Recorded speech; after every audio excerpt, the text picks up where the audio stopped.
പുഷ്പയുടെ trailer launch കണ്ടിട്ടുണ്ടായിരുന്നോ? കണ്ടിട്ടുണ്ടായിരുന്നു. എവിടെ ബീഹാറിലും കണ്ടുവെച്ച് നടന്ന പരിപാടിയില്? അത്യാവശ്യം നല്ല രീതിയിൽ ഓഡിയൻസ് ഒക്കെ ഇത് ഉണ്ടായിരുന്നു. 2 ലക്ഷത്തോളം ആളുകളൊക്കെ പങ്കെടുത്തു എന്ന് പറയുന്നത്. ഒരു സൗത്തിലെ ഒരു ആക്ടർക്ക് ഇങ്ങനെ ഒരു അക്സെപ്റ്റൻസ് കിട്ടിയിട്ടില്ല എന്നാണോ? പ്രഭാസാണ് ഇപ്പോ ഓൾറെഡി പറയാ ബാഹുലി 2 ശേഷം ഭയങ്കര റീച്ച് കിട്ടിയ ഒരു സൗത്ത് ഇന്ത്യൻ സ്റ്റാർ എന്ന് പറഞ്ഞു. ബാക്കിയൊക്കെ അങ്ങനെ ഒരു നോർത്തേക്ക് നോർത്ത് ഇന്ത്യൻ സ്റ്റാർ മാത്രം ഇങ്ങനത്തെ വരെ ഇപ്പോൾ എല്ലാവരും എക്സ്പെക്ട് ചെയ്തവരില്ല ഇത്രയും ഒരു ക്രൗഡ് ജനക്കൂട്ടം ഉണ്ടാവുന്നില്ല. ബീഹാർ പോലെ ഒരു സ്ഥലത്ത് വന്നിട്ട് എത്ര ആളുണ്ടായിരുന്നു? അത് ഏകദേശം കണക്ക് എന്തെങ്കിലും ഉണ്ടോ? 2 ഈ ലക്ഷം പറഞ്ഞത് 2 ലക്ഷം 2 ലക്ഷത്തിന് സംതിങ് മുകളിലൊക്കെ പറയുന്നത്. ഉണ്ടായിരുന്നു ആളുണ്ട്.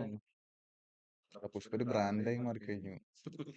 അപ്പൊ ഈ മറ്റേ ബാഹുബലി 1, 2 ഒരു പ്രൊമോഷൻ ആയിട്ട് യൂസ് ചെയ്യുന്ന മറ്റേ കട്ടപ്പ എങ്ങനെ കൊന്നു, ആര് കൊന്നു, എന്തിനു കൊന്നു ഒരു ക്യൂരിയസ് ആയിട്ട് എന്നുള്ള ക്യൂരിയസ് കൊണ്ടുവരുന്ന സംഭവം പോലെ. ഇപ്പൊ ഇവിടെ ഇവര് ഇൻസ്റ്റാ റീൽ പോലുള്ള കാര്യങ്ങളാണ് പുഷ്പയ്ക്ക് കൂടുതലും റീച്ച് കൊടുത്തിട്ടുണ്ടാകുന്നത്. ആകെ കളക്ഷൻ 200 കോടിയൊക്കെ ഉണ്ടായിരുന്നുള്ളൂ. പക്ഷെ ഇപ്പൊ ഡേവിഡ് മാർബ് പോലെ ആളുകൾ ടിക്ടോക്ക് ചെയ്യുന്നു, അത്തരത്തിലുള്ള കാര്യങ്ങൾ ഈ പടത്തിന് ഭയങ്കര റീച്ച് കിട്ടി. എങ്ങനെ പടം ജയിച്ചു വെച്ചാൽ എനിക്ക് സത്യം അറിയില്ല. പുഷ്പമാണോ? പുഷ്പ വൺ വലിയ മോശം ഉണ്ടായിട്ട് മൂവ്മെന്റ് ഉണ്ടായിരുന്നില്ല. എനിക്ക് ഈ പറയുന്ന ഒരു റീച്ചുള്ള ഒരു മൂവിയാണെന്ന് എനിക്ക് തോന്നിയില്ല. ആ പടത്തിന്റെ ക്വാളിറ്റി വെച്ച് കണ്ടിരിക്കാൻ ഇഷ്ടപ്പെട്ടൊരു പുഷ്പ സിനിമ. വണ്ണിന് അത്രത്തോളം ഇപ്പോഴുള്ള കാണിക്കുന്ന പ്രൊമോഷൻ ഒന്നും അത്ര ഉണ്ടായിട്ടില്ല. ഇപ്പൊ ഈ ഒരു ഫസ്റ്റ് ഭാഗം ഇറങ്ങിയിട്ട് ഇപ്പൊ കാണിക്കുന്ന ഒരു സംഭവം ഉണ്ടല്ലോ, അതിലൊരു ക്വാളിറ്റി പടത്തിലില്ല. അപ്പൊ അല്ല, അതിനേക്കാൾ വില ക്വാളിറ്റി പടങ്ങൾ വന്നിട്ടുണ്ട്. പക്ഷെ അവര് ആ ക്വാളിറ്റി പ്രൊമോഷൻ പടങ്ങളല്ല, ചെയ്തില്ല. അതിനകത്ത് ഇപ്പൊ എന്താ അറിയോ, ബഡ്ജറ്റ് വളരെ ചെറിയൊരു കഥയാ. ഫസ്റ്റിന് ആ ഒരു ബിഗ് ബഡ്ജറ്റ് മൂവി ആയിട്ടാണ് വരുന്നത്. അല്ല ഫസ്റ്റാ ചോദിക്കുന്നത്. ഫസ്റ്റും ബിഗ് ബഡ്ജറ്റ് തന്നെയാണ്. അല്ല, ഞാൻ പറഞ്ഞത് ഇതിനകത്ത് എന്ത് ആ ചന്ദനം മോഷ്ടിക്കുന്ന ആള് ഉം. അത് സെല്ല് ചെയ്യുന്നു, അത് കടത്തുന്നു, അത്രയല്ലേ ഉള്ളൂ ഇതിനകത്ത് കഥ. അത്രേ ഉള്ളൂ. കഥ അത്രേ ഉള്ളൂ. പക്ഷെ ഞാൻ അത്രേ പറഞ്ഞത് ഉള്ളൂ. ബാക്കിയുള്ള ഇങ്ങേരുടെ പെർഫോമൻസ്, ബാക്കിയുള്ള ആക്ടേഴ്സിന്റെ കോൺട്രിബ്യൂഷൻ അതൊക്കെ വളരെ ആവറേജ് ആയിട്ട് എനിക്ക് തോന്നിയിരിക്കുന്നു. ആവറേജ്. ഫസ്റ്റ് എനിക്ക് അത്ര വലിയ ഈ പറഞ്ഞ ഹൈപ്പിനുള്ളതില്ല. പക്ഷെ സെക്കൻഡിലേക്ക് ഇപ്പൊ ഇതിപ്പോ എന്താ അറിയോ, ആൾക്കാർക്ക് കുറച്ചുകൂടി എന്തൊക്കെയോ ക്യൂരിയോസിറ്റി ജനിപ്പിക്കുന്നുണ്ട് ഈ ട്രെയിലർ കാണിച്ചിട്ടും. ട്രെയിലർ ഒന്നാമത് കണ്ടിരുന്നോ? ഡയറക്ടർ ഉണ്ടല്ലോ, സുകുമാറാണ്. സുകുമാർ രംഗസ്ഥലാണ് അതിന് മുമ്പ് ചെയ്ത മൂവി. അപ്പൊ അതൊരു കൾട്ട് മൂവിയാണ്. അപ്പൊ അത് അത്ര നമ്മളൊരു പ്രോപ്പർ തെലുങ്ക് മൂവി സെറ്റപ്പ് അല്ല, ഭയങ്കര കണ്ടന്റ് ഓറിയന്റഡ് ആയിട്ടുള്ള ഒരു മൂവി ആയിരുന്നു. ഞാൻ ചോദിക്കട്ടെ, എന്നാ സുഖമാർന്ന മുമ്പത്തെ പടങ്ങളോ? അത് അവന് മുമ്പും ആര്യവൺ, ആര്യ റൊമാൻറ്റിക് ടു, മൂവീസ് ഒക്കെ ആര്യവൺ, ചെയ്തിട്ടാണ്. ആര്യ ചിലടാ. ടു ഉണ്ട്. അപ്പൊ ഒരു പിന്നുള്ളത് റൊമാൻറ്റിക് മൂവി, ആക്ട്രസ് ഓരോ അല്ലാതെ. മൂവിക്ക് ഒരു മെഷർമെന്റ് ഉണ്ടാവുമല്ലോ. അപ്പൊ അങ്ങനത്തെ ഒരു മെഷർമെന്റ് അയാൾ ഈ പടത്തിൽ മീറ്റ് ചെയ്തില്ല ഞാൻ പറയുന്നത്. എനിക്ക് പേഴ്സണലി ഇങ്ങനെ തോന്നിയുള്ളൂ. ഇനി ഇതിലെ റൊമാൻസും കാര്യങ്ങളൊക്കെ എനിക്ക് ഭയങ്കര അല്ല, നീ റൊമാൻസിന് മാത്രമായിട്ട് ഇങ്ങനെ വിലയിരുത്തേണ്ട ആവശ്യമില്ല. ടോട്ടാലിറ്റിയിൽ എങ്ങനെയാന്ന് ടോട്ടാലിറ്റി പറയില്ലേ. മൊത്തത്തിൽ കാണുമ്പോൾ എനിക്ക് ഭയങ്കര ഇറിറ്റേറ്റിംഗ് ആയിട്ട് എനിക്ക് പേഴ്സണലി തോന്നിയിട്ടുണ്ടായിരുന്നു. അല്ല, നമ്മുടെ അല്ലു അർജുന്റെ വേറെ തന്നെ ഒരു പെർഫോമൻസ് തന്നെയല്ലേ ഇതിനകത്തുള്ളത്. പറയുകയാണെങ്കിൽ ഇതുവരെ അല്ലു അർജുൻ ഇങ്ങനത്തെ ഒരു വേഷം അറ്റൻഡ് ചെയ്തിട്ടില്ലല്ലോ.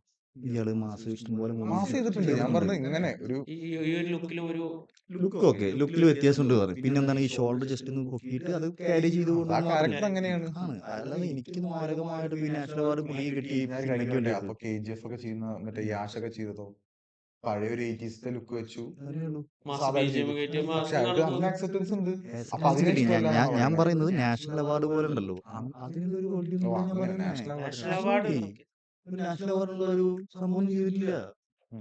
അതിന് മാത്രമുള്ള ഭയങ്കര പീക്ക് പെർഫോമൻസ് അല്ല. പക്ഷെ പെർഫോമൻസ് ഒന്നുമില്ല. ഇല്ല. ഇല്ല. അപ്പൊ ആ മൂവിയുടെ ഒരു റേറ്റിംഗിലെയും KGF നല്ല റേറ്റിംഗ് ആയത് ഇയാളെ പെർഫോമൻസ് നല്ല മാസം നമുക്ക് ഫീൽ ചെയ്യാറുന്നു. ഇത് ഇവിടെ ഒന്നാമത് വെച്ചാൽ പുഷ്പമണിലും ഈ വില്ലന്മാരൊന്നും അത്ര സെറ്റഡ് അല്ല. ചുമ്മാ പറയാൻ വേണ്ടി ഒരുപാട് വില്ലന്മാരെ കൂട്ടിയിട്ട് അങ്ങനത്തെ സെറ്റപ്പ് മാത്രം ക്രിയേറ്റ് ചെയ്ത് വെച്ചിരിക്കുന്നത്. അപ്പൊ ഒരു വില്ലന്മാര് വീക്കാകുമ്പോൾ പടത്തിന്റെ ഒരു റീച്ച് മാസം ഫാസ്റ്റിനകത്ത് ഒരു നെഗറ്റീവ് ഷെയ്ഡ് തന്നെയല്ലേ ഇതിനകത്തുള്ളത്. അതെ, അത് ഫസ്റ്റ് പക്ഷെ അതൊരു ഇൻട്രോ മാത്രമാണ് Intro അവന്റെ. മാത്രമേ അത് ഉള്ളൂ. intro മാത്രമാണ്. നമ്മള് ഇതിന്റെ പുഷ്പ 2 ട്രെയിലർ കണ്ടിട്ടുണ്ടായിരുന്നില്ല. ട്രെയിലറിലടക്കം ഫസ്റ്റ് ഹാഫിന് ശേഷം ഫുള്ള് ഫാസ്റ്റിന് നന്നായിട്ട് പെർഫോമൻസ് കാണുന്നുണ്ട്. വേറെ വില്ലന്മാര് വരുന്നുണ്ടെന്ന് തോന്നുന്നുണ്ട്. അല്ല, അത് കുറച്ചുകൂടി എക്സ്പാൻഡ് ചെയ്തല്ലോ കഥ. പിന്നെ തുടക്കത്തിൽ അവിടെ മാത്രം ഒരു കാട്ടിൽ തന്നെ ഒതുങ്ങിക്കൊണ്ടിരുന്ന കള്ളക്കടത്ത് നടത്തിയിരുന്ന ടീം കുറച്ചുകൂടി എക്സ്പാൻഡ് ചെയ്ത് കുറച്ചുകൂടി രാജ്യങ്ങളും കൂടി കവർ ചെയ്യുന്ന പോലെ തന്നെ. ഇപ്പൊ പുഷ്പ 3 ചിലപ്പോ വരുന്നൊക്കെ പറയുന്നുണ്ട്. ഇവിടെ KGF റോക്കി ബായിനെ ആ ഒരു അറ്റ്മോസ്ഫിയർ ഒരു ബ്രാൻഡ് ബിൽഡ് ചെയ്ത പോലെ തന്നെ പുഷ്പയിലെയും പുഷ്പരാജിനെയും ആ ഒരു പശ്ചാത്തലമൊക്കെ ബിൽഡ് ചെയ്തിട്ടുള്ളത്. സ്റ്റോറി ലൈൻ ഇത് രണ്ടും തമ്മിൽ കുറച്ച് സിമിലാരിറ്റീസ് ഉണ്ട്. കുറച്ച് ഇൻസെക്യൂർ ആയിട്ടുള്ള അല്ലെങ്കിൽ ഒരുപാട് സ്ട്രഗിൾ ചെയ്യുന്ന ഒരു ചൈൽഡ്ഹുഡ്, പിന്നെ അമ്മനോടുള്ള ഒരു കുറച്ച് ഇമോഷൻ, അങ്ങനത്തെ കാര്യങ്ങൾ, പിന്നെ കുറച്ച് പൈസ ഉണ്ടാക്കണം എന്നുള്ള ഒരു ഒരു എന്തുകൊണ്ടും ത്വര എന്ത് ചെയ്തിട്ടായാലും പൈസ ഉണ്ടാക്കാനുള്ള കാര്യങ്ങൾ കാണിക്കുന്നു. കാര്യങ്ങൾ കാണിക്കുന്നുണ്ട്. അത് രണ്ടും ഒരു കുറച്ച് കോമൺ ആയിട്ടുള്ള സ്റ്റോറി ലൈൻ ഒരു കോമൺ ആയിട്ട് തോന്നിയില്ല. ഇങ്ങനെ ഒരു ബ്രാൻഡ് ബിൽഡ് ചെയ്യുന്ന ഭാഗമായിട്ട് ഇപ്പൊ എന്താ പുഷ്പ യൂസ് ചെയ്ത അവരുടെ ഇൻസ്റ്റയും അങ്ങനത്തെ കാര്യങ്ങളാണ് കുറച്ച് സംഭവം പോലെ. ബാക്കിയുള്ളവർ അവർ പറഞ്ഞ പ്രോപ്പർ ആയിട്ടൊരു പടത്തിന്റെ ഒരു ക്വാളിറ്റി വെച്ചായിരുന്നു അവരെ ഒരു പ്രൊമോഷൻ കാര്യങ്ങളുണ്ടായിരുന്നത് എല്ലാ ലാംഗ്വേജിലും. ഇത്രയും പ്രൊമോഷൻ ഇല്ലാതെ ഇവിടെ ട്രെയിലറിനൊക്കെ വന്ന് മോഹൻലാലൊക്കെ വന്നതാണ് യേശുവിന്റെ പരിപാടിക്ക്. ഇവരും പുഷ്പയെ അതേപോലെ പ്ലാൻ ചെയ്യുന്നുണ്ട്. ഇപ്പൊ ഈ വരുന്ന ദിവസങ്ങളിൽ അതിന്റെ പരിപാടികളൊക്കെ കേരളത്തിലൊക്കെ ഇനി മൊത്തം പ്ലാൻ ചെയ്യുന്നുണ്ട്.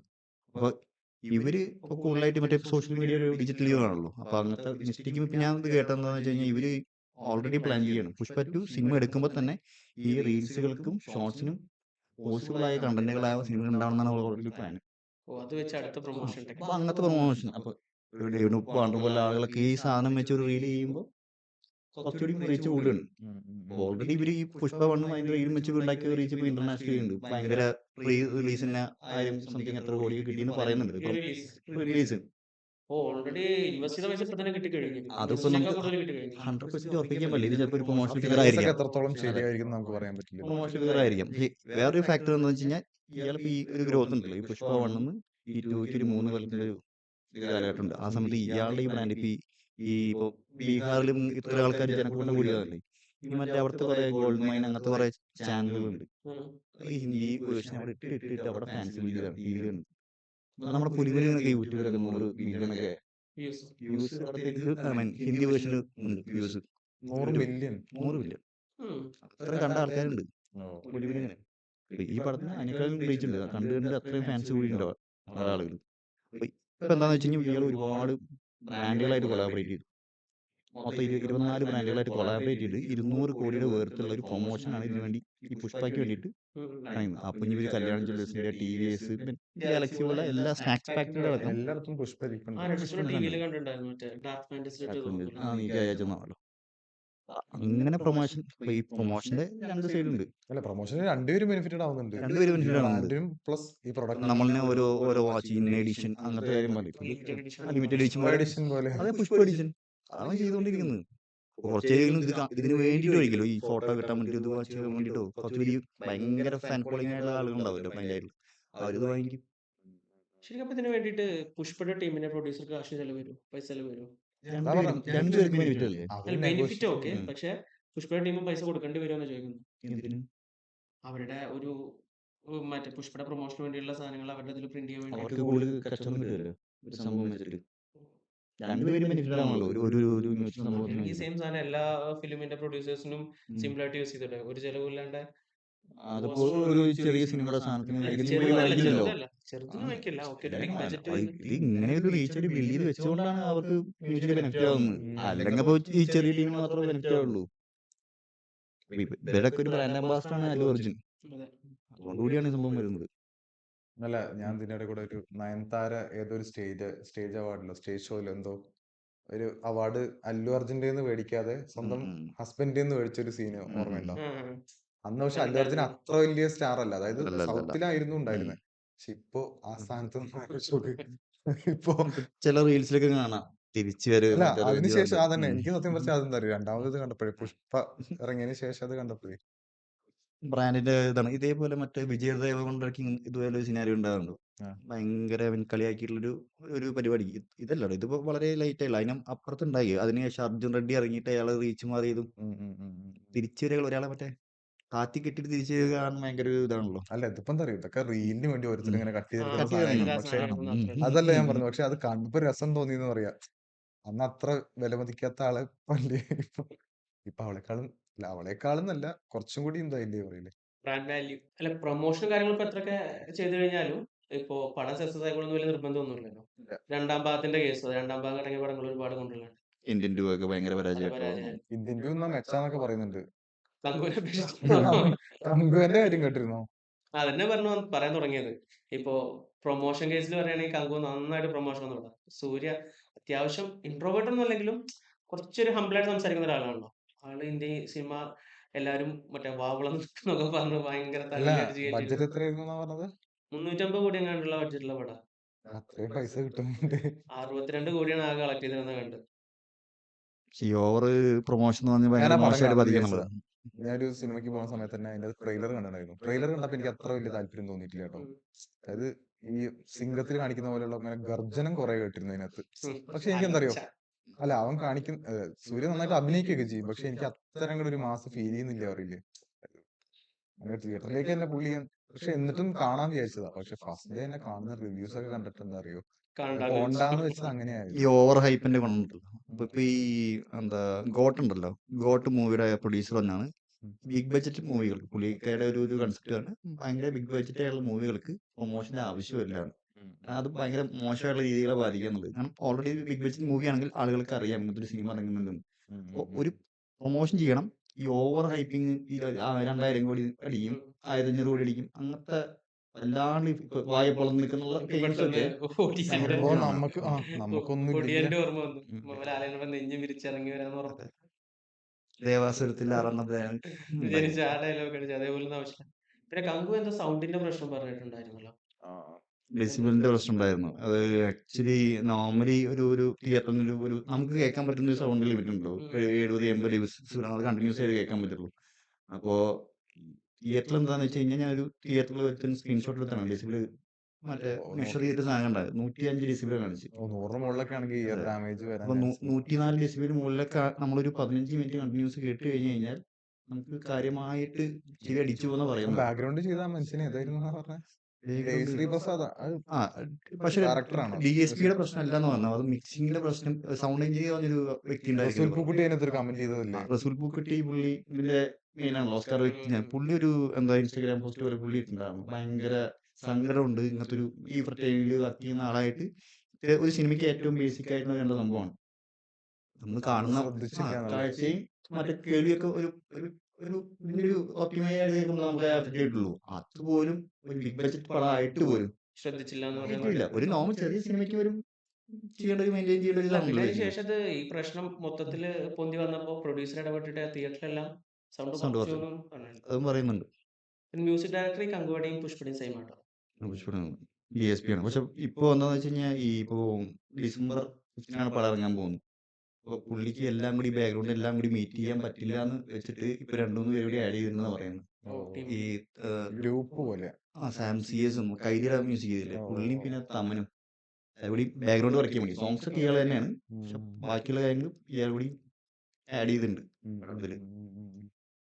അല്ല ഈ ഇപ്പൊ പറഞ്ഞില്ലേ മ്യൂസിക്കിന്റെ ഭാഗം കങ്കുവിന്റെ ഇപ്പൊ ഇങ്ങനെയൊക്കെ പറഞ്ഞു ബീജിമിന്റെ വരും. പക്ഷെ ബാക്കി കുറച്ച് ആർട്ട് വർക്കും ബാക്കിയുള്ള കാര്യങ്ങളില്ലേ VFX ഒക്കെ ചെയ്ത പരിപാടി മര്യാദയ്ക്ക് ചെയ്തിട്ടുണ്ടെന്ന് തന്നെയാ പറഞ്ഞത് അതിനകത്ത് കണ്ട ആൾക്കാർ കേട്ടോ. പക്ഷെ ഇങ്ങനത്തെ ഈ നമുക്കൊരു സൗണ്ട് ഭയങ്കര Irritating ആയി. ഇറിറ്റേറ്റിംഗ് ആകുമ്പോ പിന്നെ നമുക്കിരുന്ന് ഫോക്കസ് ചെയ്യാനുള്ള ടൈം കിട്ടില്ലല്ലോ. അലർച്ചയെന്നാ പറയുന്നത് കേട്ടോ. ഒറ്റതിൽ നിന്ന് ചെവി പോയി പിന്നെ ഒന്നും കേൾക്കണില്ല. എല്ലാ റിവ്യൂ എല്ലാരും അലറിക്കൊണ്ടിരിക്കും. എന്തിനാ അലർന്ന് പറയുന്നില്ല. അല്ല ഞാൻ OBD-കളല്ലേ ഇപ്പൊ മറ്റേ വില്ലനായിട്ട് പുള്ളിയാണ് വില്ലനായിട്ട് അയാള് മറ്റേ ഇതിലും ഉണ്ടല്ലേ അനിമലിലും. അനിമലിലും അതിപ്പോ ഓരോ സീരീസ് ആണല്ലോ. ഫസ്റ്റ് സഞ്ജയ് ദത്ത് വന്നിട്ട് കുറെ വില്ലനായി. ഇപ്പൊ ബോബി ഡിയോളിന്റെ സീരീസ് ആണ്. ഇതും കുറയ്ക്കാൻ നോക്കുമ്പോ അടുത്ത ആള് വരും. സത്യം. അല്ല സഞ്ജയ് ദത്ത് വേറെ തന്നെ കേട്ടോ. അയാളെ കുറച്ച് കാര്യം തന്നെയാ സംഭവം. നോർത്ത് നിന്നൊക്കെ ആൾക്കാരെ കൊണ്ടുവരുന്ന ഒരു പാനിന്റെ റീച്ച് കിട്ടാനും വേണ്ടിയിട്ടാണ്. ഇപ്പൊ ഈ കങ്കോയ്ക്ക് വേണ്ടി ഏകദേശം ഒരു 30-40 കോടി പ്രൊമോഷന് വേണ്ടി മാത്രം മാറ്റി വെച്ചിട്ടുണ്ടെന്ന് പറയുന്നു. അത്ര എക്സ്പെൻസീവ് ആയിട്ട് ഒരു പ്രൊമോഷൻ ഞങ്ങൾക്ക് കൊണ്ടുപോയത്. അഗ്രസീവ് ആയിട്ടുള്ള പ്രൊമോഷൻ അഗ്രസീവായ പ്രൊമോഷൻ ഭയങ്കര മോശമായി പൈസ ബാധിക്കുകയും പോയില്ല. ചെയ്യും. ഇപ്പൊ ഗോറില്ല മാർക്കറ്റിംഗ് പറഞ്ഞൊരു ഒരു സ്കീമുണ്ട്. എന്താണെന്ന് വെച്ച് കഴിഞ്ഞാൽ ഭയങ്കര അതെ ഭയങ്കര ഇൻഎക്സ്പെൻസീവ് ആയിട്ടുള്ള ഒരു പരിപാടിയാണ്. എന്താണെന്ന് വെച്ച് കഴിഞ്ഞാൽ ഇപ്പൊ നമ്മുടെ നയൻതാര ധനുഷിന്റെ കേസ് ഉണ്ടല്ലോ. ആക്ച്വലി നയൻതാര ഒരു ഓപ്പൺ ലെറ്റർ എഴുതി കൊടുക്കുകയാണ് ധനുഷിനെ ഭയങ്കര ഓപ്പൺ ആയിട്ട് ക്രിട്ടിസൈസ് ചെയ്തുകൊണ്ട്. ക്രിട്ടിസൈസ് അല്ലല്ലോ ചെയ്തത് അതിനകത്ത്. ഉള്ള കാര്യം പറഞ്ഞു എന്നല്ലേ ഉള്ളൂ. അവൾക്ക് ഫേസ് ചെയ്ത കാര്യം പറഞ്ഞു. പോസ് ചെയ്ത് പക്കയായിട്ട് ഡയറക്റ്റ്ലി. എനിക്ക് ക്രിട്ടിസൈസ് ചെയ്ത പോലെ തോന്നുന്നത് അവളുടെ ഫാക്ട് എന്ന് പറയുന്നു ഇത്തരത്തിലുള്ള ആളാണ്. നടന്ന കാര്യം പറഞ്ഞ പോലെ ഒരു സ്റ്റേറ്റ്മെന്റ് ആയിട്ട് പറഞ്ഞു ഇങ്ങനെ ചെയ്തു. അതിൽ ലാസ്റ്റ് പറയുന്നത് നിങ്ങൾ പുറമേ കാണിക്കുന്ന പകുതിയെങ്കിലും ഉണ്ടെങ്കിൽ കുറച്ച് ബെറ്റർ ആയിരുന്നു ആ രീതിയിൽ വന്നത്. ക്രിട്ടിസൈസേഷൻ ആയിട്ട് തന്നെ എനിക്ക് ഫീൽ ചെയ്ത്. ഇതെന്താന്ന് വെച്ച് കഴിഞ്ഞാൽ കല്യാണം കഴിഞ്ഞിട്ട് ഒരു 2 കൊല്ലത്തിന് ശേഷം ഇവരുടെ ഡോക്യുമെന്ററി റിലീസ് ആകാൻ പോകണം നെറ്റ്ഫ്ലിക്സിൽ. അപ്പോൾ യാതൊരു ഹൈപ്പും ഇല്ലാത്തൊരു സാധനം റിലീസായി ഓൾറെഡി. റിലീസായി. അപ്പൊ ആ സമയത്ത് അതായത് ബിഫോർ ആണ് ഈ സാധനം ഓപ്പൺ ലെറ്റർ പുറത്തുവിടുന്നത്. 2 അപ്പൊ ദിവസം മുന്നേ കണ്ടോണ്ട്. യാതൊരു ഹൈപ്പും ഇല്ലാത്ത സാധനത്തിന് പെട്ടെന്ന് ഒരു ഓപ്പൺ ലെറ്റർ വിടുന്നത് പകരം യാതൊരുവിധ ഒരു എക്സ്പെൻസും ചെലവാകാതെ ഒരു ലെറ്റർ പോലെ ഡിജിറ്റലായിട്ട് ഒരു പോസ്റ്റ് ചെയ്യുന്നു. അത് ഭയങ്കര ചർച്ചയാവുന്നു. നല്ല പ്രൊമോഷനും അല്ല, ഇതിപ്പോ ഞാൻ promotion. പറയട്ടെ, ഇത് ധനുഷ് അറിഞ്ഞുകൊണ്ട് ചെയ്ത് തന്നെയാണ്. അപ്പോ ധനുഷ് അറിഞ്ഞുകൊണ്ട് ചെയ്തൊന്നുമല്ല. ഇത് ബെനിഫിറ്റ് ഇടുന്നത് നയൻതാരയ്ക്ക് മാത്രമാണ്. മാർക്കറ്റിംഗ് ആയിക്കോട്ടെ. മാർക്കറ്റിംഗ് സാധ്യത വളരെ കൂടുതലാ. ധനുഷിന് നെഗറ്റീവ് അല്ലേ ബാധിക്കുന്നത്. നെഗറ്റീവായിട്ടെന്ന് മാത്രമല്ല ഞാൻ പറഞ്ഞത് പരസ്പരം പക്ഷെ ഇവരുടെ ഡോക്യുമെന്ററിക്ക് മ്യൂച്വൽ അണ്ടർസ്റ്റാൻഡിങ്ങിലാണ് ഇങ്ങനെ പോയിക്കൊണ്ടിരുന്നെങ്കിൽ ഒരിക്കലും ഇത്രയും മോശമായിട്ട് കിട്ടാൻ വേണ്ടിട്ടൊന്നും ചെയ്യൂലല്ലോ. ചെയ്യില്ലല്ലോ, ഒരിക്കലും ചെയ്യോ.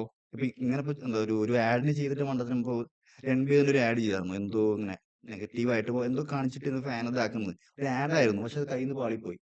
ഭയങ്കര നെഗറ്റീവായിട്ട് ഇമ്പാക്ട് ചെയ്യുന്ന പുള്ളി തന്നെ പറയുന്നുണ്ട്. അങ്ങനത്തെ ആഡുകൾക്ക് വളരെ സൂക്ഷിച്ച് ചെയ്യാൻ പാടുള്ളൂ. പേഴ്സണൽ ആയിട്ട് ഒരു ഗഡ്ജും കാര്യങ്ങളും എടുത്ത് വെച്ചിട്ട് ഈ സാധനം യൂട്ടിലൈസ് ചെയ്ത് കറക്റ്റ് ടൈമിൽ കറക്റ്റ് കൊണ്ടുപോയിട്ട് ടൈം നമുക്ക് ഇട്ടു, റിലീസിന് 2 വെയിറ്റ് ദിവസം കൂടി. മുന്നേ ഭയങ്കര ചർച്ചാ വിഷയം. 2-3 ദിവസമായിട്ട് ട്വിറ്ററിൽ ഇത് മാത്രമാണ് സംസാരം. എല്ലാവരും യൂട്യൂബിൽ എല്ലാവരും റിയാക്ട് ചെയ്യുന്നു, കാര്യങ്ങൾ മാർക്കറ്റ് ചെയ്യുന്നു. ചെയ്യാൻ അറിയാം ഇപ്പൊ എന്തായിരിക്കും, അതാണ് പറയണത്. അതായത് ഭയങ്കര യാതൊരു ബേസിക് ചെലവില്ലാതെ ഒരു കേസ് ഭയങ്കര അൺയൂഷ്വൽ ആയിട്ടുള്ള ആക്ടിവിറ്റി ഉള്ള പിന്നെ സാധനം. അവരെ ഒന്നുമില്ല, നയൻതാര കൊടുത്തോളൂ. ഇവൻ അവരെ കല്യാണം പേഴ്സണൽ മൊമെന്റ്സ് വരെ നെറ്റ്ഫ്ലിക്സിന് പൈസ കൊടുത്ത് കൊടുത്തിട്ടല്ലേ ഉണ്ടാവും. അല്ലാണ്ട് നെറ്റ്ഫ്ലിക്സ് നന്നാക്കാൻ വേണ്ടി ഫ്രീ ആയിട്ട് നെറ്റ്ഫ്ലിക്സിൽ അത് കൊടുക്കത്തൊന്നുമില്ല. ട്രെൻഡിങ് മണ്ണൊക്കെ ആയിരുന്നു കേട്ടോ. ഇത് ശരിക്കും ഒരു കോപ്പിറൈറ്റിന്റെ പേരിൽ തുടങ്ങിയ ഇഷ്യൂ അല്ലേ ഈ പ്രശ്നങ്ങളൊക്കെ? ഉം. അതായത് 2014 അല്ലേ മറ്റേ ഞാൻ റൗഡിയുടെ ഫിലിമുകൾ വരുന്നത്. സിനിമ വരുന്നത് അപ്പോഴാണ്. ആ സമയത്തുള്ള സിനിമയുടെ അതിന്റെ പ്രൊഡ്യൂസർ മറ്റേ വൺ ലെസ് മറ്റേ ധനുഷുടി ആണല്ലോ. അപ്പൊ അതിൽ നിന്നുള്ള ഏതോ ഫുട്ടേജ് ഉപയോഗിച്ചു എന്ന് പറഞ്ഞിട്ടാണ് കേസും അല്ല, കാര്യങ്ങളൊക്കെ. അതിന്റെ ഫുട്ടേജ് യൂസ് ചെയ്തല്ല, അതിനുള്ള പെർമിഷൻ NOC ചോദിച്ചു NOC ചോദിച്ചു കൊടുത്തില്ല. ചോദിച്ചു അപ്പൊ കൊടുത്തില്ല ആ എന്നല്ലേ സെയിം ആ പറഞ്ഞത്. ലൊക്കേഷനിൽ വെച്ചിട്ട് നയൻതാര അവിടെ പേഴ്സണൽ ഡിവൈസിൽ ഷൂട്ട് ചെയ്ത ഒരു 3 സെക്കൻഡ് എങ്ങാണ്ടാണ് ട്രെയിലറിൽ വന്നു എന്ന് പറഞ്ഞിട്ടാണ് 10 കോടിയുടെ ക്ലെയിമുള്ള വക്കീൽ അല്ല, നോട്ടീസ് 34 സെക്കൻഡ് എത്രയോ ഉണ്ട് തോന്നുന്നുണ്ട്. ഒരു അല്ല, മിനിറ്റ് ട്രെയിലറിൽ 3 ട്രെയിലറിൽ സെക്കൻഡ് 3 സെക്കൻഡ് ഉണ്ടായിരുന്നു. പിന്നെ എന്താ Original ഡോക്യുമെന്റ് ആയിട്ട് ഇറങ്ങുമ്പോഴാണ് 34 സെക്കൻഡ് യൂസ് ചെയ്യുന്ന അറിയുന്നത്. അതും അത് സോഷ്യൽ മീഡിയയിൽ വളരെ കോമൺ ആയിട്ട് എല്ലായിടത്തും സ്പ്രെഡ് ആയിക്കൊണ്ടു. പിന്നെ ഇവിടെ നയൻതാര എന്തായാലും ഓഫ് കോഴ്സ് ഡോക്യുമെന്ററി ആണ് സമയത്ത് ഇപ്പോൾ നയൻതാരയും ഹസ്ബൻഡ് റിലേഷൻ തുടങ്ങുന്ന സമയത്തുള്ള ആ ഫിലിമിന്റെ സെറ്റിൽ വെച്ച റിലേഷൻ ആവുന്നല്ലോ പറഞ്ഞു. അങ്ങനത്തുള്ള ഒരു ഫിലിം മിസ് ഔട്ട് ചെയ്തിട്ട് അവർക്ക് ഒരിക്കലും എന്താ പറയുക ഡോക്യുമെന്ററി കംപ്ലീറ്റ് ആവത്തില്ലല്ലോ. ഇൻകംപ്ലീറ്റ് ആയിരിക്കും എന്തായാലും മെൻഷൻ ചെയ്യാതെ. അവർക്കത് പേഴ്സണൽ ആയിരിക്കാം, പക്ഷെ വേറെ ഒരാളുടെ എക്സ്പെൻസിൽ ഇല്ല, ഷൂട്ട് പക്ഷെ ചെയ്യുന്ന എന്താ NOC കൊടുക്കാതിരുന്നത് എന്തുകൊണ്ടാന്ന് എനിക്ക് മനസ്സിലായില്ല. എന്നാ അത് ചോദിക്കായിരുന്നില്ല. അതായത് പറഞ്ഞ എന്താ വെച്ചാ കോപ്പിറൈറ്റിന് പൈസയോ എന്താ വെച്ചാ അത് ചോദിച്ചാൽ പോരായിരുന്നില്ലേ അത് ധനുഷിന്? ചോദിച്ചിട്ടുണ്ടെന്നാ പറയുന്നത്. ധനുഷ് റെസ്പോണ്ട് ചെയ്തില്ല എന്നാ ഞാൻ പറഞ്ഞു. റെസ്പോണ്ട് ചെയ്യാൻ ലേറ്റ് ആയത് എന്തുകൊണ്ടാന്നുള്ളത്. ഞാൻ കേട്ട കാര്യം എന്താ വെച്ച് കഴിഞ്ഞാൽ, ഓക്കെ പുള്ളി ബിസി ഷെഡ്യൂളാണ്. അപ്പോൾ പുള്ളിയുടെ മാനേജറാണ്. മാനേജർ ഫസ്റ്റ് മറ്റേ ഈ വിഘ്നേഷ് എന്ന ആള് കോൺടാക്ട് ചെയ്യുന്നു. അപ്പോൾ അത് പോസിബിൾ അല്ല, നയൻതാര ഡയറക്റ്റ് കോൺടാക്ട് ചെയ്യാൻ ശ്രമിക്കുന്നു. അപ്പോൾ ഇവൻ ഓക്കെ എന്നാ ഒരു ഓഫീസിലേക്ക് വരാൻ പറഞ്ഞപ്പോൾ നയൻതാര അങ്ങോട്ട് ഡിമാൻഡ് ചെയ്തു, എൻ്റെ ഓഫീസിലോട്ട് തിരിച്ചു വരാൻ ഡിമാൻഡ് ചെയ്യുമെന്ന് പറയുന്നത്. ഓ, ഇതൊക്കെ ഊഹാപോഹങ്ങളല്ലേ. പിന്നെ വേറെ ഇത് വലയിപ്പിച്ച ഒരു ടീംസ് ആണ്. അവര് തമിഴിൽ ഇങ്ങനത്തെ ഇൻസൈഡർ ആയിട്ടുള്ള കാര്യങ്ങൾ പറയുന്നത്. അപ്പൊ അവര് പറഞ്ഞ ഒരുപാട് കാര്യങ്ങളൊക്കെ സത്യമായും വരാറുണ്ട്. അപ്പൊ സാധ്യതകളുണ്ട്. ഓൾറെഡി ഇവര് ഒരു ജഡ്ജ് ഉണ്ട് എന്ന് പറയുമ്പോൾ പിന്നെ വേറെ റൂമർ കേട്ടിട്ടുണ്ടായിരുന്നതായിരുന്നു ഇപ്പൊ ഈ ഞാൻ റൗഡിത പടത്തിന്റെ എന്തോ ഇവരുടെ തമ്മിൽ റിലേഷൻ കാരണം ബഡ്ജറ്റ് എന്തോ മാറ്റം വന്നിട്ടുണ്ടായിരുന്നു. അത് ഞാൻ കേട്ടില്ല കേട്ടോ. അത് ഞാൻ നേരെ തിരിച്ചാ കേട്ടെ. ബഡ്ജറ്റിൽ യാതൊരു വ്യത്യാസവും ഉണ്ടായിട്ടില്ല എന്നാണ് കേട്ടത്.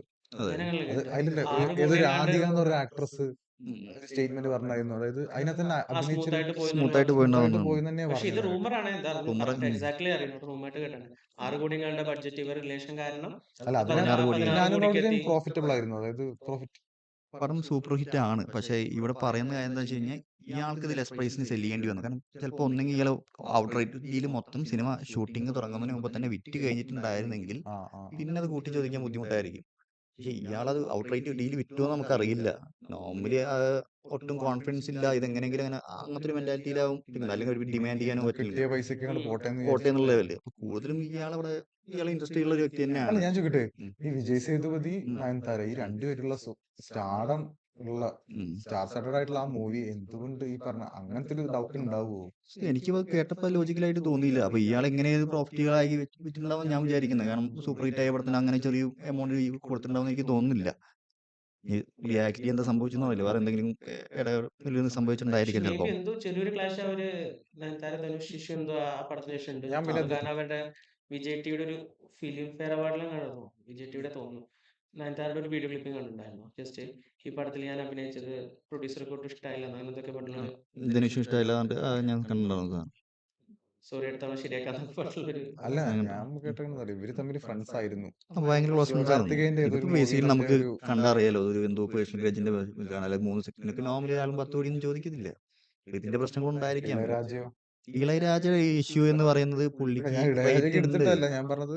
മൂപ്പര് ഇതുപോലെ തന്നെ നമ്മുടെ മഞ്ഞുമൽ ബോയ്സിന്റെ ഇതിനെന്തോ അതും പെർമിഷൻ ചോദിക്കാതെ ആക്കിന്റെ വില 60 ലക്ഷം എന്തോ കളക്ട് ചെയ്യുന്ന പറയുന്നത്. അപ്പൊ പുള്ളിക്ക് പണ്ടത്തെ ഒരു ഇങ്ങനെ പ്രോപ്പറായ ഡോക്യുമെന്റ്സും കാര്യങ്ങളും ഇല്ലാത്തതുകൊണ്ട് പുള്ളിക്ക് ഈ റേറ്റ് ഉണ്ട് എന്ന് പറയുന്നത്. നമ്മൾ പെട്ടെന്ന് കാണുമ്പോൾ ഡോക്യുമെന്റ്സ് ഇല്ലെങ്കിൽ റൈറ്റ് ചെയ്തിട്ടുള്ളൂ. നീ ഒരു കണ്ടീഷൻ എഴുതണം. ഏത് കണ്ടീഷനും ഇത് എന്റേതല്ല എന്ന് പറഞ്ഞാൽ മാത്രമാണ് ഓക്കെ. എല്ലാ ഡീൽസും ഞാൻ നിനക്ക് എന്റെ അധികാരങ്ങൾ മൊത്തം തന്നു പറഞ്ഞാൽ മാത്രമേ നിനക്ക് ആ പ്രൊഡ്യൂസറായ ഈ വ്യക്തിക്ക് മൊത്തം കിട്ടുള്ളൂ. അല്ലെങ്കിൽ അതിന്റെ ഇൻബിൽറ്റ് ആയിട്ട് റോയൽറ്റി വന്നാൽ ക്രിയേറ്റർക്ക് മാത്രമുള്ളതാണ്. ഇപ്പൊ ഇയാൾക്ക് ആ സാധനം ഉണ്ട്. പണ്ട് ഇത്രയും ഭയങ്കര കോർപ്പറേറ്റ് ലെവല് ഭയങ്കര ഡോക്യുമെന്റഡ് ആയിട്ടൊന്നുമല്ലല്ലോ വർക്ക് നടക്കുന്നത്.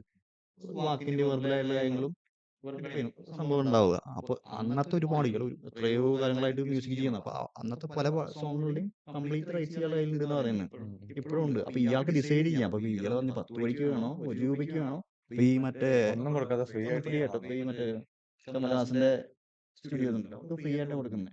SPBക്ക് ഒക്കെ ഒരു ഭാഷകൾ പെർമിഷൻ പോയി ചോദിച്ചപ്പോൾ കയ്യിൽ കാശ് വെച്ചപ്പോൾ എന്തോ 1800 സംതിങ് അത്ര രൂപ ഉണ്ടാവുള്ളൂ. അതിനെ ലൈഫ് ടൈം ഇയാൾ കൊടുത്തു. അപ്പൊ അങ്ങനത്തെ ഇൻസിഡൻസും ഉണ്ട്. പിന്നെ ഇയാൾക്ക് ഇയാളെ റെസ്പെക്ട് ചെയ്യണം എന്നൊരു കൺസിഡറേഷൻ മാത്രമേ ഉള്ളൂ. ഇപ്പൊ മഞ്ഞൾ മെൽബോയ്സിനെ പെർമിഷൻ ചോദിക്കാതെ കൊടുത്തു തോന്നുന്നു. ഇളയരാജയുടെ ബയോപിക് ആണ് തോന്നുന്നത് ധനുഷ് ചെയ്യാൻ ധനുഷ് പോണത്. അങ്ങനത്തെ ഒരു കോമഡി അതും പറയുന്നുണ്ട്. അങ്ങനെ കോമഡി പറയുന്നുണ്ട്. അതെന്ന് വെച്ചാൽ ഈ ഇതിങ്ങനെ ഫോളോ ബയോപിക് ചെയ്യാൻ പോകണല്ലോ, ഇമിറ്റേറ്റ് ഇപ്പൊ തന്നെ ശീലിച്ചുകൊണ്ടിരിക്കുകയാണ്, പഠിച്ചുകൊണ്ടിരിക്കുക ക്യാരക്ടറായിട്ട് ജീവിച്ചുകൊണ്ടിരിക്കുകയാണ്. ഒരു comedy കോപ്പിറൈറ്റിന് ആണ്. പൈസ വെക്കുന്ന പരിപാടിയാണ്. അതും പറയുന്നുണ്ട്. ഇത് കഴിഞ്ഞ് ഈ സംഭവം കഴിഞ്ഞിട്ട് ഇവര് ആക്ച്വലി ഒരു മീറ്റ് ചെയ്യുന്നൊരു ഒരു പ്രൊഡ്യൂസറിന്റെ മകളുടെ മീറ്റിൽ അങ്ങനെ കല്യാണത്തിന് ഫംഗ്ഷന് meet ചെയ്തു. അപ്പുറം നോക്കിയിരിക്കുന്നത് അതൊക്കെ എനിക്കത് ഭയങ്കര പെട്ടെന്ന് കണ്ടപ്പോൾ ഓർമ്മ വന്നത് നമ്മുടെ കൊച്ചി മെട്രോയുടെ ഉദ്ഘാടനത്തിന്റെ സമയത്ത് നരേന്ദ്രമോദി പിണറായി വിജയൻ ഇങ്ങനെ വരും, തിരിഞ്ഞു പോകും.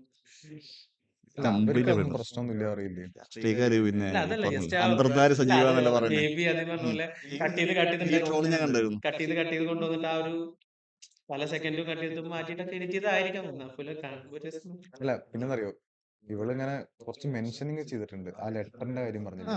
എനിക്ക് അതില് ഭയങ്കര കുറച്ച് insulting എന്താ ആയിട്ട് ഭയങ്കര തോന്നിയിട്ടുണ്ട്. ഇൻസൾട്ടിങ് ആണ് കേട്ടോ. അതായത് ഇപ്പൊ ഇങ്ങനെ Doctor of- ബാക്ക്ഗ്രൗണ്ട് നെപ്പോക്ക് ഇതുപോലെ പോർട്രേ ചെയ്തല്ലേ. ഇപ്പൊ son of Kasthuri Raja, brother of Salman സംഭവം ഖാൻ. എന്നറിയോ, അതായത് ഒരാളുടെ കഴിവിനെ തീരെ അതായത് ഇങ്ങനെ ഇവിടെ ഇല്ലായ്മ ചെയ്തു. അതായത് അതായത് ഡയറക്റ്റ് ചെയ്യുന്നു, ലിറിക്സ് Film history എഴുതുന്നു, മാത്രം ഹൈലൈറ്റ് ഹോളിവുഡിൽ മൂവി ചെയ്യുന്നു. അത്ര മികച്ചിട്ടിരിക്കുന്ന ഒരു വ്യക്തിയാണ് ഇവിടെ. ഇവിടെ ഇപ്പൊ ഇപ്പോഴും എന്താ സൗത്തിൽ ഇപ്പോ ഉള്ള ഒരാൾ ഇവിടെ ഹിന്ദിയിൽ മൂവീസ് ചെയ്ത് ഇവിടെ ഹിറ്റ് അടിക്കുന്ന വേറെ താങ്കളൊന്നും ഇല്ല ഇവിടെ. അങ്ങനെ എത്തിയാൽ കഴിവുകൊണ്ട് തന്നെയാണ്. ഒരു എന്താ നെപ്പോട്ടിസം വെച്ചിട്ടൊന്നും അങ്ങനെ എത്താൻ പറ്റില്ല. ഒറ്റ പടക്ക് കിട്ടും, 1-2 പടങ്ങളൊക്കെ കിട്ടുമായിരിക്കും. പക്ഷെ അതിന് ശേഷം എന്ന് പറയണത് എന്തായാലും കഴിവിൽ തന്നെയാണ്. ബോളിവുഡിൽ മാത്രമാണ് ഇതിന് വിപരീതമായിട്ട് നടക്കുന്നുള്ളൂ. എന്തായാലും ശരിയാ. നയൻതാരയിലിപ്പോ നെറ്റ്ഫ്ലിക്സിന് സൗജന്യമായിട്ടൊന്നും കൊടുത്തിട്ടുണ്ടാവില്ലല്ലോ. അപ്പൊ അവരെ ലൈഫ് സ്റ്റോറി ഡോക്യുമെന്ററി കാര്യം പിന്നെ അവരെ കല്യാണം പേഴ്സണൽ മൊമെന്റ്സ് അത് വേറെ തന്നെ. അത് പൈസ പൈസ വാങ്ങിച്ചിട്ടല്ലോ. അതൊക്കെ വേറെ തന്നെയായിട്ട് കിടക്കുന്ന വേറൊരു സ്കീമും പറയുന്നുണ്ട്. ആക്ച്വലി ആഹാടെ കയ്യിലാണോ ഈ എന്താ ഞാൻ റോഡിയാൻ്റെ സാധനം. അപ്പോ ആഹാക്കി കൊടുക്കാൻ നെറ്റ്ഫ്ലിക്സിന് കൊടുത്തത് കുറച്ചുകൂടി ബെറ്റർ പേയ്മെന്റ് കിട്ടുന്ന ഉറപ്പുള്ളതാണ്. പെട്ടെന്ന് റീച്ച് കിട്ടാൻ നെറ്റ്ഫ്ലിക്സ് ആണ് നല്ലത്. അല്ല ഇതേ ചിന്താഗതി തന്നെ ധനുഷിന് എന്താ 3 സെക്കൻഡ് ആണെങ്കിൽ എന്താ പൈസ വേണം. പുള്ളിക്ക് ഡിസൈഡ് ചെയ്യാവുന്നതേ എന്താ ഷെയർ വെച്ചാ പോരെ. എന്നിട്ട് ഈ സെക്കൻഡിന് അല്ല എത്ര ഈ ലെറ്ററിൽ പറഞ്ഞ ഇതൊക്കെ ഒഴിവാക്കി വേണ്ട പറയുന്നത്.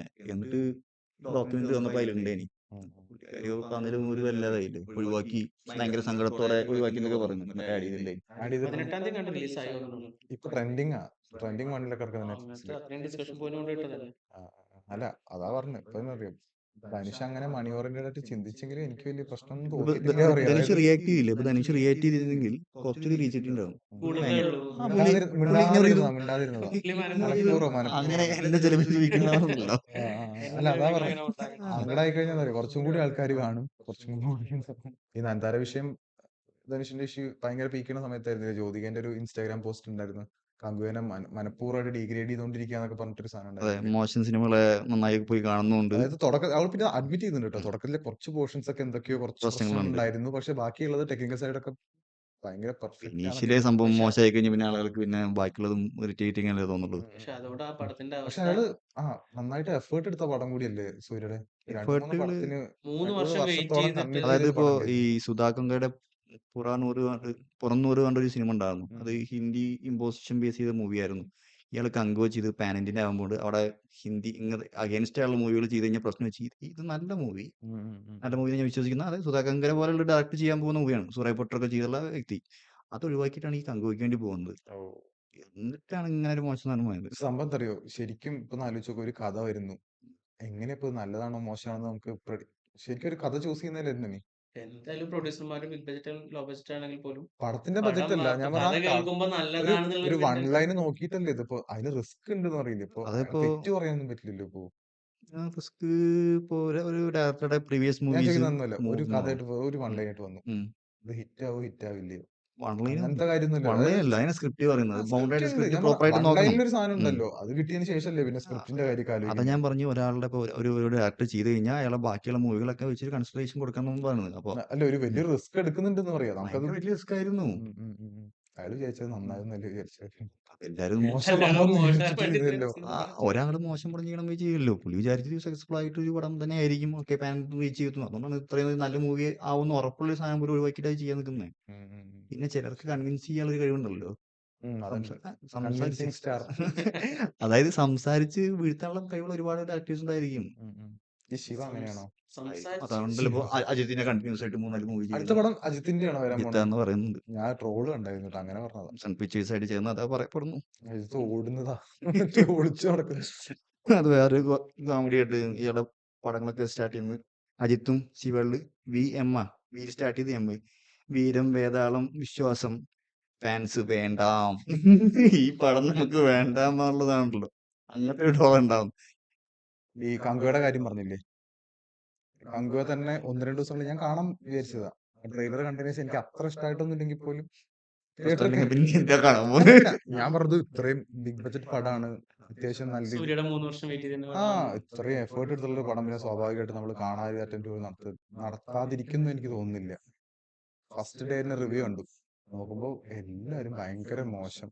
ആ കാണുന്നതിൽ എന്തൊക്കെയാണെന്ന് അറിയാൻ പറ്റത്തില്ലേ, ആ ചേട്ടല്ലേ, ഒരു ചേട്ടന്റെ റിവ്യൂ ഉണ്ടായിരുന്നില്ലേ, ദേഷ്യപ്പെട്ടുകൊണ്ട് മുഖെടുത്ത് ഒരയ്ക്കുന്നൊക്കെ പറഞ്ഞില്ലേ, ഭയങ്കര അതൊക്കെ കണ്ടു കഴിഞ്ഞാൽ പിന്നെ എങ്ങനെ മനുഷ്യന്മാര് കാണുക അറിയില്ലേ. അല്ല അങ്ങനെ പ്രൊമോട്ട് ചെയ്തു, അല്ല ആ സാധനം കാരണം കൊണ്ടാ റിവ്യൂവിന്റെ തന്നെ കുറച്ചും കൂടി ഒരു പ്രശ്നമാണ് അത്. അവന്റെ ഫസ്റ്റ് ഡേ കളക്ഷൻ തന്നെ മോശമായി തോന്നുന്നുണ്ട് അല്ലേ കങ്കുവ? മൊത്തത്തിൽ പടം മൊത്തത്തിൽ ഭയങ്കര ഫ്ലോപ്പ് ഡിസാസ്റ്ററാണ്. ഐ മീൻ എന്തോ റെക്കോർഡൊക്കെ ഉണ്ട് കേൾക്കണം.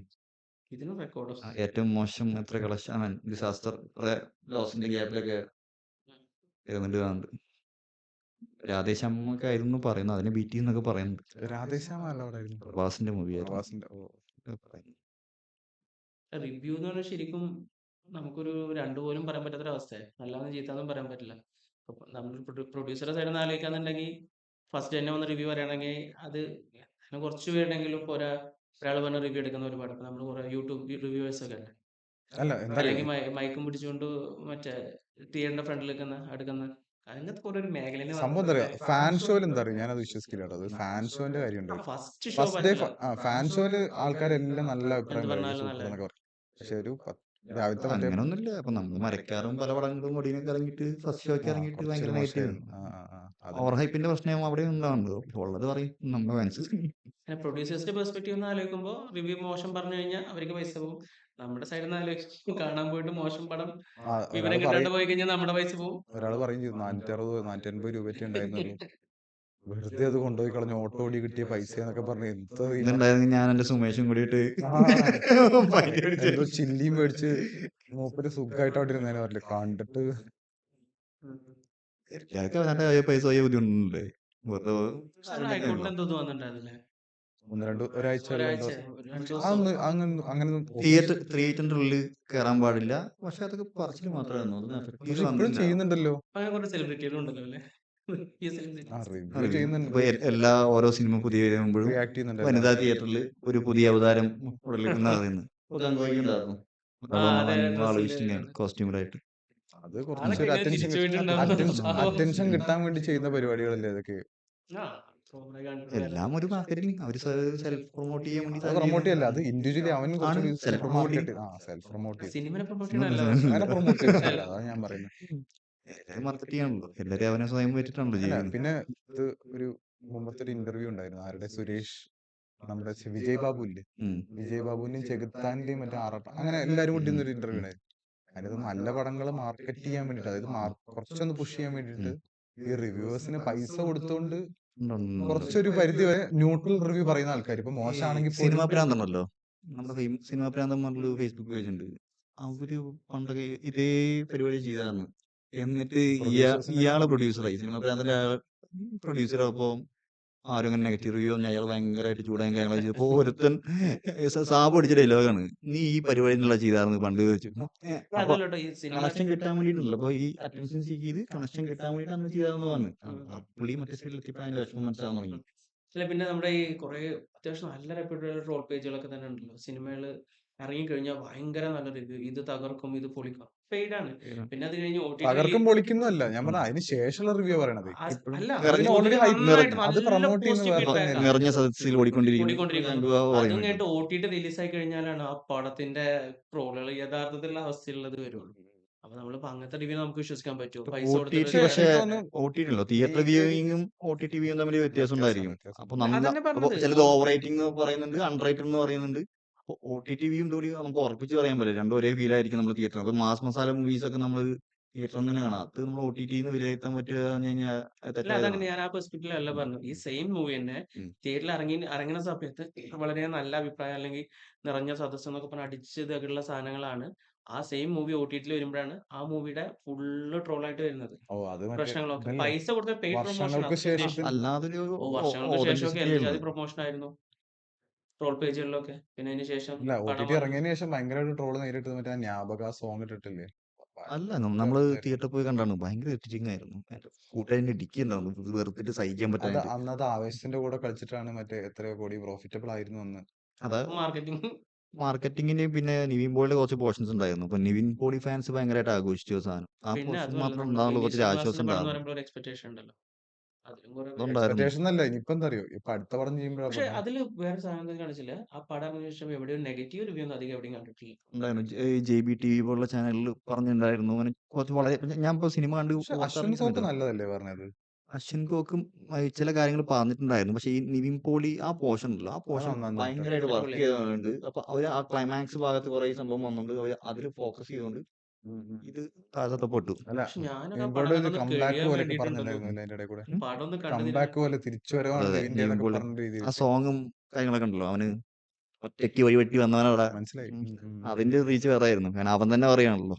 അല്ല ഇതേപോലെ തന്നെ ഒരു പടത്തിന് ഡീഗ്രേഡ് ചെയ്യാനും പൈസ കൊടുക്കുന്നുണ്ട് എന്നുള്ള സാധനം അങ്ങനെ കേട്ടിരുന്നു പണ്ട് സ്കീം ഞാൻ പക്ഷെ തിയേറ്ററിൽ അല്ല പോയി അതല്ല ഞാൻ ഉപയോഗിക്കുന്ന സിനിമ പറഞ്ഞത് പരിപാടിയാണ്. വേണ്ടിയിട്ട് പൈസ ഉം. അല്ല കൊടുക്കും. അങ്ങനെയാണെങ്കിൽ പോലും അത് ഉം. എനിക്ക് ഡീഗ്രേഡ് ചെയ്യാൻ പറ്റുമെന്ന് എനിക്കറിയില്ല അത് പോസിബിൾ ആയിരിക്കും എന്ന് തോന്നുന്നില്ല നല്ല പടമാണെങ്കിൽ ആൾക്കാർ ഈ എന്തായാലും ഒരു പ്രൊമോട്ട് ഒരു ചെയ്യേണ്ടതാണ് എന്താ ചിലപ്പോ ചെറിയ പടങ്ങളൊക്കെ ഇങ്ങനെ താഴ്ത്തി കെട്ടേക്കാം. പക്ഷെ ഉം.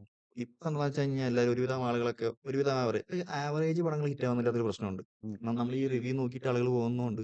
ശരി ആവറേജ് ആ പടങ്ങളാണ്. ഇപ്പോ അയാം കാതൽ ഉം. ഡീസെന്റ് ആയിട്ട് റിവ്യൂ കിട്ടിയ മൂവിയാണ്. പക്ഷെ ആളുകൾ പോകുന്നില്ല. അത് തോന്നുന്നില്ല മിക്കവാറും ഒരു ഫ്ലോപ്പ് ആയിട്ട് തന്നെ മാറും. ഉം. കാരണം ആളുകൾ കാരണം നമ്മുടെ സമയം ട്രാവൽ ചെയ്യാൻ ഒരു ടൈം വരുന്നുണ്ട്, അതിന് എക്സ്പെൻസ് വരുന്നുണ്ട്. തിയേറ്ററിൽ പോകും, തിയേറ്ററിൽ നിന്ന് സ്നാക്സ് മേടിക്കും, ഫാമിലി ആയിട്ട് പോയാൽ പിന്നെ ഡിന്നറും ഒരുപാട് എക്സ്പെൻസ് ചെയ്യുന്നുണ്ട്. ഈ ഇപ്പൊ ഞാൻ ടിക്കറ്റ് മാത്രമല്ല. ഇന്ന് സ്നാക്സിന്റെ കാര്യം പറഞ്ഞപ്പോഴാ ഉം. ഇന്ന് രാവിലത്തെ കണ്ട ഒരു ഇതിന്റെ റീലില് കണ്ടതാ ഉം. ഒരു പെൺകുട്ടി പോപ്കോൺ ഇല്ലേ ഉം. വീട്ടിൽ നിന്ന് ആ പാക്കറ്റ് മേടിച്ച് ഉം. മറ്റേ ഇതിലിട്ട് കുക്കറിലിട്ടിട്ട് ഉം. ഉണ്ടാക്കിയിട്ട് ഉം. ഒരു ഷൂവിന്റെ പ്യൂമറത്തെ ഒരു ബോക്സിനകത്ത് ആക്കിയിട്ട് ഉം. ചെരുപ്പുള്ള ബോക്സിൽ ഉള്ളിലേക്ക് കയറിയിട്ട് അവിടെ നിന്ന് ഇരുന്ന് കഴിക്കണു ഞാൻ പറഞ്ഞു അത് ലാഭിച്ചു എന്ന് പറഞ്ഞിട്ടേ അത് ഈ PVR ഒക്കെ ഉണ്ടാകുന്നു, പുറത്തുനിന്നുള്ള ഫുഡ് കൊണ്ടുവരാൻ പാടില്ല എന്നിട്ട്. മിനിമം ഉണ്ട് 400-500 രൂപ ഭയങ്കര കോസ്റ്റ്ലിയാണ്. അതല്ലല്ലോ ഇപ്പൊ വിഷയം. ആ വിഷയത്തിന്റെ കാര്യമല്ലേ പറഞ്ഞു ഞാൻ പറഞ്ഞു ഈ സിനിമയുടെ കാര്യം പറഞ്ഞത് പോസ്റ്റർ കാര്യം കൊണ്ട് എക്സ്പെൻസ് അതൊക്കെ വരുന്നുണ്ട്. നെഗറ്റീവായിട്ടുള്ള റിവ്യൂസിനെ ഒന്നും ബാധിക്കാത്ത ഒരാൾ വിജയ് തന്നെ കേട്ടോ അതിനകത്ത് അയാളിപ്പോ ഭയങ്കരമായിട്ട് റെമ്യൂണറേഷൻ മേടിക്കുന്നുണ്ടെങ്കിൽ പോലും ആ പ്രൊഡ്യൂസർക്ക് എന്തായാലും ആ പടം സെല് ചെയ്യുന്ന പ്രൊഡക്ഷൻ രക്ഷിക്കുന്നുണ്ട്. പ്രോഫിറ്റബിൾ ആയിട്ട് തന്നെ ആ പടം ആ പോകുന്നുണ്ട് പറയില്ല പ്രോഫിറ്റബിൾ ആവുന്നുള്ള ഉറപ്പുള്ളതുകൊണ്ടാണ് അത്ര വലിയ റെവന്യൂഷൻ അയാൾക്ക് കൊടുക്കുന്നത്. അത്രയധികം ഇപ്പോ അയാള് കളക്ട് ചെയ്യുന്ന പടം കേരളത്തിൽ അത് അത്യാവശ്യം നന്നായിട്ടുണ്ട് പക്ഷെ ഗോട്ട് കുറച്ച് മോശമായിട്ട് ഗോട്ട് കളക്ട് ചെയ്തു ഫ്ലോപ്പായി. എങ്കിൽ പോലും ടോട്ടലി കളക്ഷൻ നോക്കുമ്പോ ഇനീഷ്യലി എങ്ങനെയായാലും പുള്ളി വന്ന സംഭവം ഉണ്ടല്ലോ.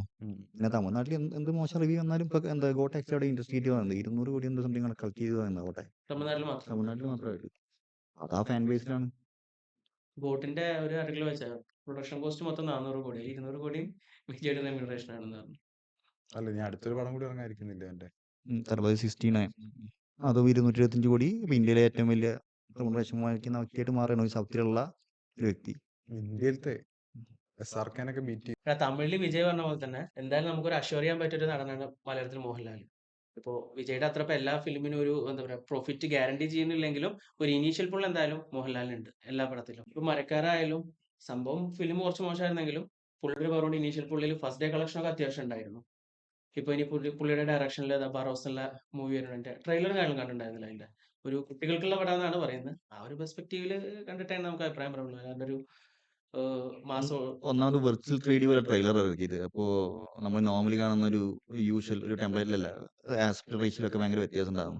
എന്തൊക്കെ ഒരു മിസ്അലൈൻമെന്റ് നമുക്ക് കുറെ കാര്യങ്ങൾ കാണുമ്പോൾ തോന്നുന്നുണ്ട്. ഡയറക്റ്റ് 3D ക്യാമറയിലാണ് സാധനം ഷൂട്ട് ചെയ്തായിരിക്കുന്നത്. സ്ക്രിപ്റ്റ് ഒക്കെ എഴുതിയേക്കണ മോഹൻലാൽ തന്നെയല്ലേ മോഹൻലാൽ കംപ്ലീറ്റ് ആയിട്ടില്ല, കുറച്ച് പോർഷൻ ഒക്കെ കുറച്ച് പോർഷൻസ് അവൻ റീറൈറ്റ് ചെയ്യേണ്ടി വന്നു. കൊറോണ സമയത്ത് മാറ്റി എഴുതേണ്ടൊക്കെ വന്നു. ആ പ്രൊജക്ട് കുറച്ച് ടൈം എടുത്തുള്ള പടങ്ങൾ തന്നെയല്ലേ ഇതിപ്പോ ആക്ച്വലി ഈ പടം കൊറോണയ്ക്ക് മുമ്പ് ഫസ്റ്റ് ഷൂട്ട് ആയിരുന്നു.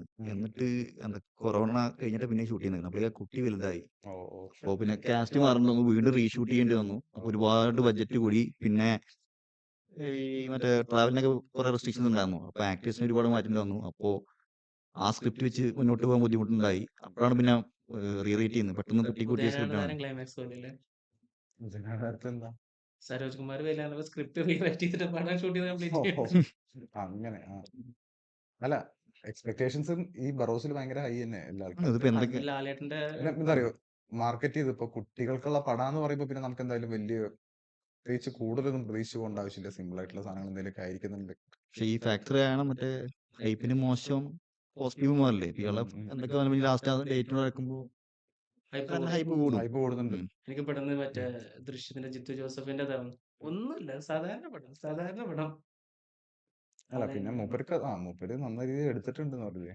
അതിന്റെ ഓരോ സീക്വൻസ് ഓരോ ഷോട്ടുകൾ കാണുമ്പോഴത്തേനും നമുക്ക് ക്യൂരിയോസിറ്റി ജനിപ്പിച്ചുകൊണ്ട് അത് അല്ല ഇഷ്ടപ്പെട്ടു. അതന്നെ പ്രൊമോഷനിലാ പറഞ്ഞത്. ഇപ്പോ നമ്മൾ മുന്നേ സംസാരിച്ച തന്നെ മറ്റേ തിയേറ്റർ ഇളകും കുലുങ്ങുന്നൊന്നും പറയാണ്ട് ഒന്നുമില്ല, സാധാരണ പടമാണെങ്കിൽ പ്രത്യേകിച്ചൊന്നും പ്രൊമോട്ട് വരണ്ട. ചെയ്ത് കുറച്ച് മോശമായി പോയതുകൊണ്ട് ഓരോ മോശമായിട്ടല്ല.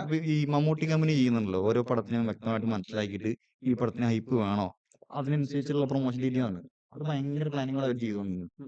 അപ്പോൾ ഒരു ആവറേജ് പ്രൊഡക്റ്റ് ആയാലും സക്സസ്ഫുൾ ആയി ആൾക്കാർക്ക് ഇത്ര എക്സ്പെക്ടേഷൻ ഉണ്ടാവുന്നുള്ളൂ. പിന്നെ ഭയങ്കര മാസിയായിട്ടുള്ള പടങ്ങളൊന്നും ചെയ്തില്ല. അപ്പോൾ ആ ടർബോ മാത്രമാണ് കുറച്ച് മാസ് പടം ചെയ്ത്. ഓരോരുത്തരും ഓരോ രീതി. ഇപ്പോൾ എന്താ ഒരു അടി സക്കര പറഞ്ഞൊരു നായകൻ ഒരു പ്രോഗ്രാം ഉണ്ടായിരുന്നു. അയാളിപ്പോൾ കുറച്ച് സ്ട്രഗിളിംഗ് ആണ്. അപ്പൊ പുള്ളി തിരിച്ച് വരാൻ വേണ്ടിയിട്ട് പുള്ളി തന്നെ ഒരു പടം ഡയറക്റ്റ് ചെയ്ത് പുള്ളിനെ സ്ക്രിപ്റ്റ് ചെയ്ത് ആക്കുന്നുണ്ട്. അപ്പൊ പുള്ളി ഇപ്പോൾ ഒരു പ്രൊമോഷൻ പോലെ പുള്ളിയുടെ ഇൻസ്റ്റയിൽ 1 കൊല്ലമുണ്ട്, 365 ദിവസമുണ്ട്, നമ്മൾ ഫെബ്രുവരി 14 പടം ഇറക്കും, നമ്മൾ മുങ്ങില്ല നീന്തി കിടക്കും പറഞ്ഞിട്ട് പുള്ളി തുടങ്ങി. ഇപ്പോൾ ഓൾമോസ്റ്റ് ഇനി ഒരു 84 ഡേയ്സോ സംതിങ് എന്തേ ഉള്ളൂ. പുള്ളി അത് ചെയ്ത് ഡെയിലി ഇൻസ്റ്റോ, അതായത് നമുക്ക് ഒരാളൊരു ഒരു ജേണി നമുക്ക് കാണാൻ ഇഷ്ടമാണല്ലോ, അയാൾ സക്സസ്ഫുൾ ആവോ ഇല്ലേ എന്നൊക്കെ അറിയാൻ വേണ്ടിയിട്ട്. അപ്പൊ പുള്ളി ആ ജേണി പോലെ അത് ഡെയിലി ചെയ്തുകൊണ്ടേയിരിക്കുന്നുണ്ട്. ഡെയിലി അപ്ഡേഷൻ പോലെ സ്റ്റാറ്റസ് സ്റ്റാറ്റസ് എന്താണ് കാര്യങ്ങൾ വന്നിട്ട്. അതായത് പിന്നെ പിന്നെ കുറച്ചൊരാൾക്കാരോട് കണക്ട് ആയി കഴിഞ്ഞാൽ കുറച്ചും കൂടിയും പിന്നെ ഇപ്പൊ ഇതെന്താന്ന് വെച്ച് കഴിഞ്ഞാൽ പുള്ളി പ്രൊഡ്യൂസ് ചെയ്യുന്നത് പുള്ളി ടീഷർട്ട് വിറ്റിട്ടാണ്. പുള്ളി ടീഷർട്ട് വിറ്റിട്ടാണ് പ്രൊഡ്യൂസ് ചെയ്യുന്നത്. അതായത് പുള്ളി പ്രൊഡ്യൂസേഴ്സ് കൾട്ട് പറഞ്ഞൊരു ബ്രാൻഡ് പോലെ സാധനമാക്കിയിട്ട് അതിന്റെ ടീഷർട്ട് വിറ്റ് പുള്ളി പറഞ്ഞ് ഇത്ര രൂപയാണ് ഇതിന് പ്രോഫിറ്റ് കിട്ടുന്നത്, ഈ പ്രോഫിറ്റ് വെച്ചിട്ടാണ് നമ്മൾ സിനിമ ചെയ്യാൻ പോകുന്നത്. അങ്ങനെ ഒരു ഭയങ്കര ട്രാൻസ്പെറന്റ് ആയിട്ട് ഭയങ്കര എല്ലാ transparent കാര്യങ്ങളും എല്ലാം പറയുന്നു. പറയുന്നു. നമുക്ക് ജനറേറ്റ് തോന്നും. എന്നിട്ട് ഈ ടീഷർട്ട് വാങ്ങുന്ന ആളുകൾ ഇങ്ങനെ കോസ്റ്റ്യൂം കാൾ വിളിക്കുന്നു, റീൽസ് ആക്കാൻ പറയുന്നു. അങ്ങനെ ഫുൾ സോഷ്യൽ മീഡിയ ചെയ്ത് ഇപ്പൊ ഈ പടം വരുമ്പോഴേക്കും ഓൾറെഡി ഒരു പ്രൊമോഷൻ ആയി.